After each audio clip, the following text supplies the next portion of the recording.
I was just kind of like, you know what, I just want to live. I don't want to be poor. I want to be fine, whatever. I don't care. Everything sucks, whatever. Life is meaningless.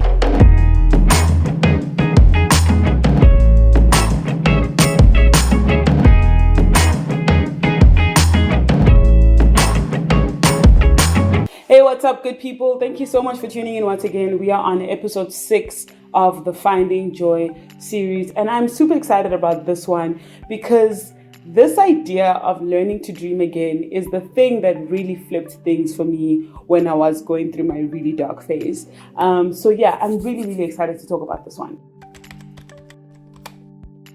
So I am one of those people, and I'm sure you've picked it up in the last 5 episodes, that I am a very big dreamer. I am all about dreams and, living a life that is meaningful and rich and living out your purpose and all of that stuff.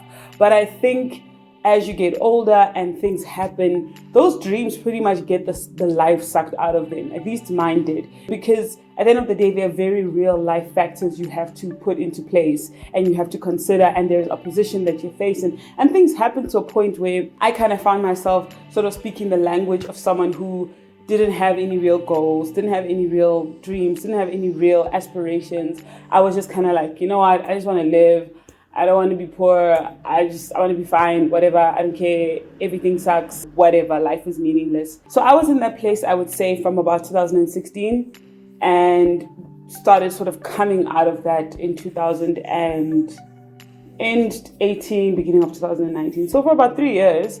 And it was the kind of thing where I went from being this person who was like, Lily's a dreamer, she's going to be amazing, she's just like, no guys, live full lives, don't just settle for less, to kind of like, again, life is meaningless, who cares, whatever, we're all going to die, so whatever, let's just die so we can go to heaven and we can be happy with Jesus, because what is the point of living? So as you know, I've been releasing music videos around my EP Redemption. You've seen The Water, hopefully, and you've seen Heartbreak, hopefully. The last music video, which will be coming out on Sunday, is called Little Girl. And Little Girl, I think, is probably one of my favorite songs that I've written, and probably my most simplistic song. It's not really decorative or fancy in terms of lyrics, but in terms of where my heart was at, yeah, just kind of was like, this is what it is, as simple as it sounds. And the song is about dreaming again. Little girl, open your eyes. Fight through the night, fight till you find your light. So the story behind Little Girl was in 2018. I was on this university campus tour with my husband, and we were just going around performing at different universities in South Africa, and it was great, and we met a lot of really cool, interesting people. And during our first stop, we were in Cape Town, and we stayed with this really awesome couple named Kobe and Pamela McGinty. They're originally from the States. One of the nights, I think it was maybe 2 days before we were going to leave, I can't remember, Kobe's like, hey, let's have this braai. I'm going to invite a lot of people over, and we're just going to hang out. And I'm like the kind of person who I get people out very quickly. I am talkative, but I'm not an extrovert in the sense of I'm not energized by people. By the time I've left a gathering, I'm so drained. I don't want to do anything for the next 3 days. So this was that time I'm like, why are the people coming over? Can't we just finish this tour so we can move on to the next city? I didn't want to do it. But it's fine. The brai's happening. So maybe 15 people come. We're like, wow, so many people. And then on top of that, he made us sit in a circle. And he was like, okay, guys, we're going to go around in a circle. And I want everyone to say what dream God has placed on your heart. What is the thing that you believe God has placed on your heart to do? And everything in me just sank. Because number one, had it been a few years ago, I was the kind of person asking those kind of questions. I would have an answer for you like that. But in that season, I was just down. And I honestly was like, flip, man, this is the last thing I want to talk about, let alone in front of people. Anyway, I'm seated next to Kobe, and I'm thinking okay, cool, hopefully he'll go that way so that I'll be the last one so I can think of something to say. But then he starts with me. And because I do wear my heart on my sleeve, especially when it comes to real intense emotions, I was just like, yo, I'm sorry, I don't have dreams. I actually don't have dreams, so I do not have an answer to that question. And I remember he looked at me, he's the nicest person, and he was just like, Lily, I think you need to ask God to help you dream again. just ask God, God, help me dream again. And like, it was the most soothing, comforting. I felt so understood and just like, oh, okay, I didn't know I could do that. It wasn't a discussion. It wasn't a, what do you mean? Things weren't awkward. He just said, go and ask God to help you dream again. And I remember for a full year, that was my prayer. I was just like, Lord, help me dream again. Help me dream again. Help me dream again. So learning to dream again has been one of my most amazing experiences in the past 2 years.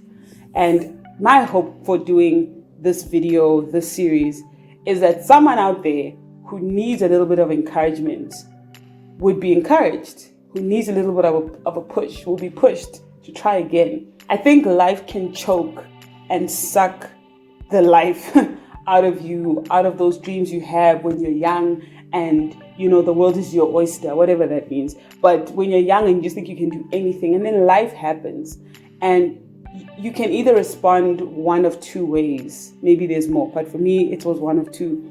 You can either get to a point where you just decide that it's over, life is meaningless, that's that, nothing matters. I'm not going to try do anything amazing. I'm not going to try go for the things that are deep in my soul that I know I should be doing. I'm just going to, 1 + 1 is 2, just live, die when you're 80, that's that.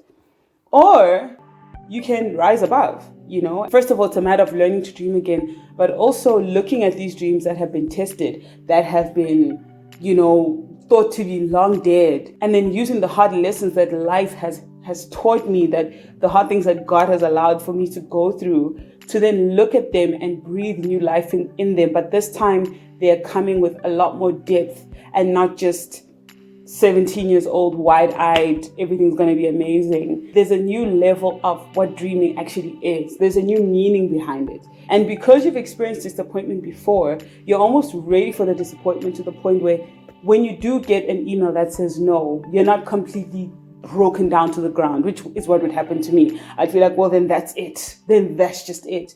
Now it's like, okay, cool, because you've been around the block. Your skin is a bit thicker. So I think it's that you can either just kind of give up or get in the business of dreaming again, just with more wisdom, a thicker skin, more knowledge, and therefore more determination. All right, cool. Thank you so much for watching, for tuning in on episode 6 of the Finding Joy series. On Sunday, the music video for Little Girl will be out. If you haven't yet, please do get my acoustic EP called Redemption. It's on all digital platforms. Lord willingly, when we are released from lockdown, I'll be able to do events again and give you physical copies for all those like OGs who like to have physical CDs. But yeah, please do stream it, do buy it. Thank you so much for supporting and for watching and for just being part of this family, part of this journey. I really, really do appreciate it. And just for you taking out the time to watch this, I will see you on the next one. Peace out. Much love.